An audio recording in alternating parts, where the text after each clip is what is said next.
YCP శాసనసభాపక్ష సమావేశం మొదలైంది. Tadepalli YCP కేంద్ర కార్యాలయంలో పార్టీ అధినేత జగన్ అధ్యక్షతన సమావేశం జరుగుతోంది.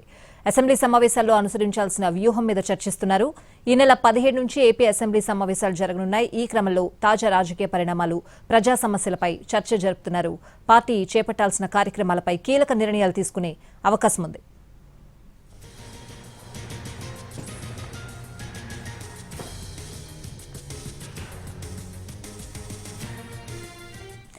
వైసీపీ శాసనసభాపక్ష సమావేశం మొదలైంది. తాడేపల్లి వైసీపీ కేంద్ర కార్యాలయంలో పార్టీ అధినేత జగన్ అధ్యక్షతన సమావేశం జరుగుతోంది. పూర్తి అప్డేట్స్ అడిగి తెలుసుకుందాం. మా ప్రతినిధి సతీష్ తాడేపల్లి నుంచి లైవ్ లో సురేష్ తాడేపల్లి నుంచి లైవ్ లో సిద్ధంగా ఉన్నారు. సురేష్,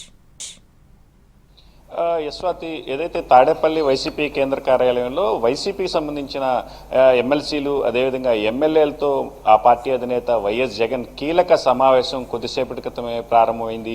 ఈ నెల 17వ తేదీ నుంచి అసెంబ్లీ సమావేశాలు ప్రారంభం కానున్న నేపథ్యంలో ఇవాళ ఆయన అటు పార్టీకి సంబంధించిన ఎమ్మెల్యేలు ఎమ్మెల్సీలతో సమావేశం కావడం ప్రాధాన్యత సంతరించుకున్న పరిస్థితి ఉంది. గత రెండేళ్లుగా ఏదైతే వైసీపీ ప్రతిపక్షంలోకి వచ్చిన నాటి నుంచి అసెంబ్లీ సమావేశాలకు వైసీపీకి సంబంధించిన ఎమ్మెల్యేలు దూరంగా వస్తున్నారు. అదేవిధంగా అదే సమయంలో మండలిలో ఆ పార్టీకి సంబంధించి దాదాపు 30 మందికి పైగా సభ్యుల బలం ఉన్న నేపథ్యంలో ప్రజా సమస్యలపై మండలిలోనే వైసీపీ ప్రశ్నిస్తూ వస్తుంది. అయితే గత 2 బడ్జెట్ సెషన్స్కు మాత్రమే జగన్ హాజరైన పరిస్థితి.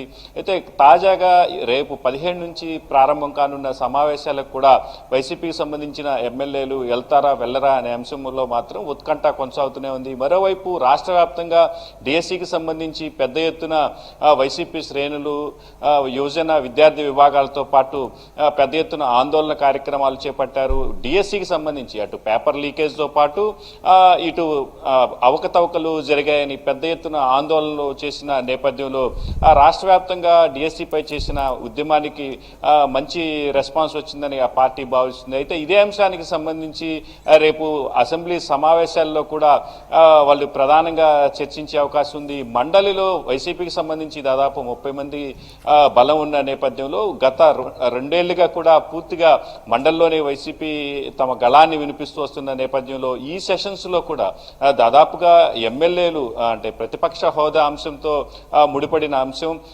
ఇప్పటికే కోర్టులో ప్రతిపక్ష హోదా అంశం ఉన్నది కాబట్టి తాము హాజరు కావటం లేదని ఇప్పటికే జగన్ స్పష్టం చేసిన నేపథ్యంలో ఈ సెషన్స్ కూడా వైసీపీకి సంబంధించిన ఎమ్మెల్యేలు హాజరయ్యే అవకాశం దాదాపుగా కనిపించడం లేదు. అదేవిధంగా మండలిలో మాత్రం ఇటు డిఎస్సి అంశాన్ని గట్టిగా ప్రశ్నిస్తామని ఇప్పటికే వైసీపీకి సంబంధించిన ఎమ్మెల్సీలు స్పష్టం చేసిన పరిస్థితి కనిపిస్తా ఉంది. ఇదే సమయంలో అటు దిశ చట్టం రద్దు, అదేవిధంగా రైతాంగ సమస్యలు, విద్యార్థులకు ఫీజు రియంబర్స్మెంట్ దాకా సహా పలు అంశాలపై కూడా ప్రధానంగా వైసీపీ సభ్యులు చర్చించే అవకాశం కనిపిస్తూ ఉంది. అంటే దాదాపు 17వ తారీఖున ప్రారంభమయ్యే సమావేశాలు ముగిసే వరకు కూడా అంటే గత సమావేశాల సమయంలో కూడా అటు తిరుమల లడ్డు అంశంతో పాటు ఇందాపూరు రైతాంగ సమస్యలపై పూర్తిగా ఆధిపత్యం నిరూపించుకున్న వైసీపీ ఈసారి కూడా అదే తరహాలో మండలిలో అటు డిఎస్సితో పాటు దిశ చట్టం ఇతర అంశాలను కూడా ప్రధానంగా ప్రస్తావించే అవకాశం ఉంది. అయితే ఈ సమావేశంలో అంటే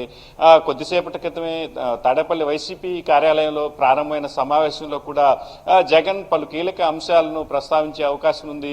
అంటే అటు సెషన్స్ జరిగే సమయంలో గత సెషన్ సమయంలో కూడా వైసీపీకి సంబంధించిన ఎమ్మెల్యేలు ప్రతిరోజు మీడియా సమావేశాలు నిర్వహించి తమ వాణిని వినిపించే ప్రయత్నం చేశారు. ఈసారి కూడా అదే తరహాలో వైసీపీ ఎమ్మెల్యేలు అసెంబ్లీలో జరిగిన పరిణామాలపై మీడియాకు వివరిస్తారా, లేకపోతే ఏం జరుగుతుందనేది మాత్రం జగన్ దిశానిర్దేశం చేసే అవకాశం ఉంది. మరోవైపు మండలిలో కూడా ఎలాంటి అంశాలు ప్రస్తావించాలి, వాయిదా తీర్మానాలు ఎలాంటి అంశాలపై తీసుకురావాలనే అంశం కూడా ప్రధానంగా జగన్ సమావేశంలో చర్చకు వచ్చే అవకాశం ఉంది. మొత్తం మీద ఏదైతే అటు వైసీపీ ఎమ్మెల్యేలు ఎమ్మెల్సీలతో జగన్ చేస్తున్న ఈ కీలక మీటింగ్ మాత్రం ప్రాధాన్యత సంతరించుకుంది. మరి కొద్దిసేపట్లో అసలు మీటింగ్లో ఏం జరిగిందనే అంశాలు బయటకు వచ్చే అవకాశం ఉన్నాయి. అటు వైసీపీకి సంబంధించిన ఎమ్మెల్సీలు ఎమ్మెల్యేలు కూడా మీడియాతో మాట్లాడే అవకాశం ఉంది. అసలు ఏం జరిగింది అనేది మాత్రం కొద్దిసేపట్లో తెలిసే అవకాశం ఉంది. Right Suresh, thanks for the updates.